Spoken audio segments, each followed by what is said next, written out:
के सभी मेंबर्स को मेरा नमस्कार। मणिमरन सर की एक बुक अभी पब्लिश होने वाली है, जिसके कुछ पेजेस की ऑडियो क्लिपिंग बनाने का सौभाग्य मुझे प्राप्त हुआ है। ये इस प्रकार है।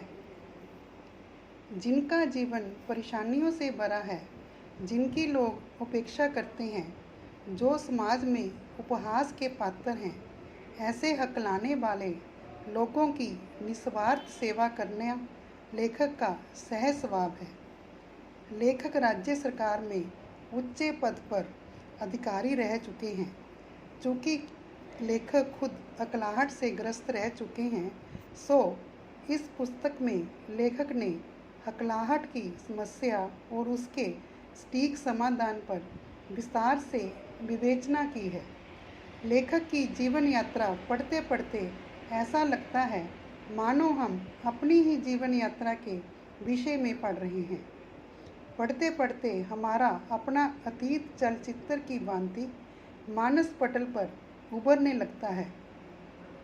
विद्यालय, कॉलेज, दैनिक जीवन में होने वाली रोज़मर्रा की समस्या, उससे बाहर निकलने की छटपटाहट, छुटकारा पाने के लिए आजमाए गए बचकाना तरीके, मजबूरी का फ़ायदा उठाती 1-2 सप्ताह में या महीने में 100% ठीक कर देने का झूठा दावा करने वाली संस्थाएं, सुलझाने की बजाय उलझते लोग संस्थाएं, और इन सब के बीच अपनी प्रतिभा को प्रदर्शित कर अपना जीवन सतर ऊंचा उठाने की कसमकस, इन सब से हर हकलाने वाला व्यक्ति रूबरू होता है।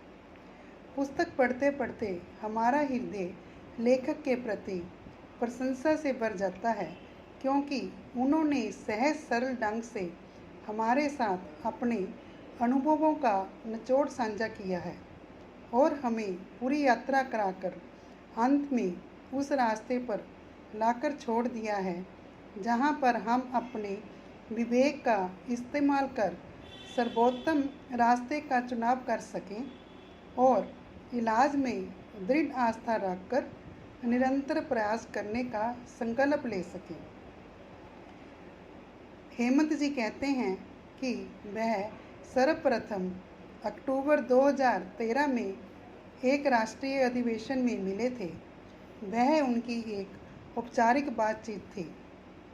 लेखक ने एक ब्लॉग पर तकनीक के बारे में कई लेख 2013-14 के दौरान लिखे, पर अन्य चतुर व्यक्तियों की तरह हेमंत जी ने भी उपेक्षा की। स्वामी विवेकानंद के गुरु श्री रामकृष्ण परमहंस एक बहुत सुंदर कहानी सुनाया करते थे। एक पक्षी एक जहाज के मस्तूल पर जाकर बैठ गया। उसे नींद आ गई। जब तक वह नींद से जागा, तब तक जहाज बहुत गहरे पानी में जा चुका था।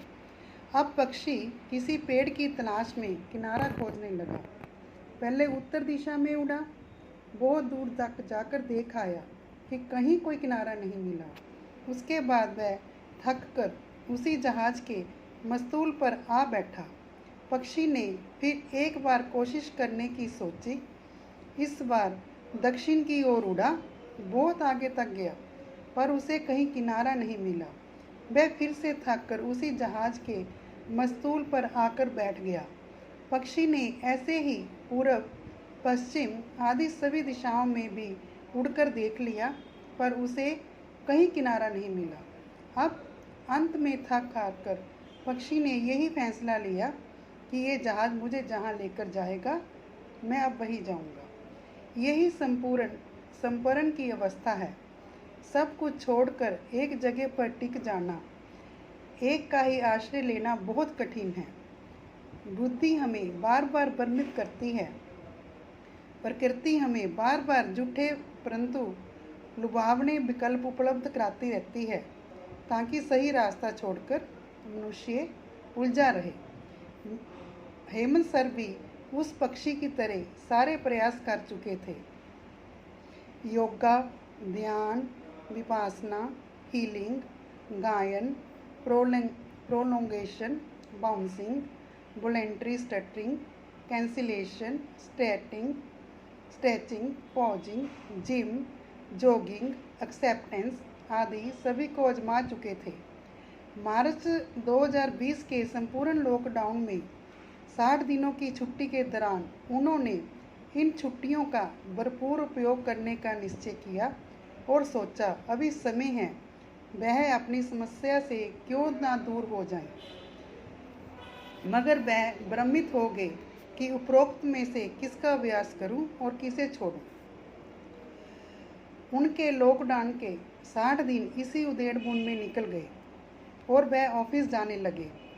पर वह कुछ साल पहले लेखक के एक व्हाट्सएप ग्रुप में रह चुके थे, जिसमें एक बार लेखक ने कहा था कि 3 साल अभ्यास करो और हमेशा हमेशा के लिए इस समस्या को भूल जाओ। सो उन्होंने सब कुछ छोड़कर लेखक की बात और तकनीक पर विश्वास कर अभ्यास करना शुरू कर दिया। ये ठीक ऐसा ही था जैसे भगवद गीता में भगवान श्री कृष्ण ने अर्जुन को सभी प्रकार के योग जैसे कि कर्म योग, भक्ति योग, ज्ञान योग, सांख्य योग आदि सिखाने के बाद सबसे अंत में उपदेश देते हैं कि संपूर्ण धर्मों का आश्रय छोड़कर तू केवल मेरी शरण में आ जा, मैं तुझे संपूर्ण पापों से मुक्त कर दूंगा, चिंता मत कर। मणिमरण सर का उपदेश था संपूर्ण तकनीकों जैसे prolongation, bouncing, pausing, breathing, cancellation, volunteering, stuttering et cetera का आश्रय छोड़कर तू केवल एंड्रयू बेल तकनीक की शरण में आ जा, वह तुझे संपूर्ण समस्याओं से मुक्त कर देगी, चिंता मत कर।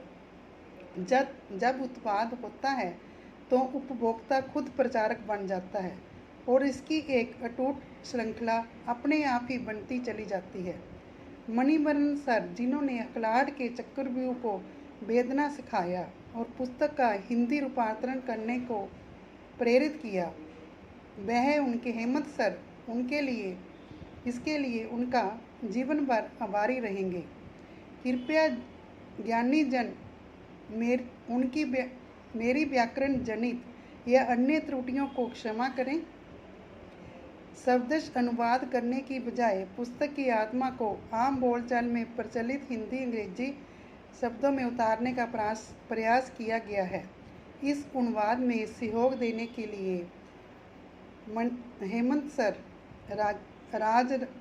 राजगुरु जी, निशित पटेल जी, राजेंद्र प्रसाद शर्मा जी और विशेषतः अमित कुशवाहा जी का धन्यवाद करते हैं। कुछ गलतियां तो रह ही गई होंगी उनको बताइएगा ताकि वह इनको सुधार सकें। यही मंगल कामना है कि इस पुस्तक का अध्ययन मनन हमें सदैव अभ्यास मार्ग पर चलते रहने की प्रेरणा, साहस और दृढ़ निश्चय प्राप्त करे।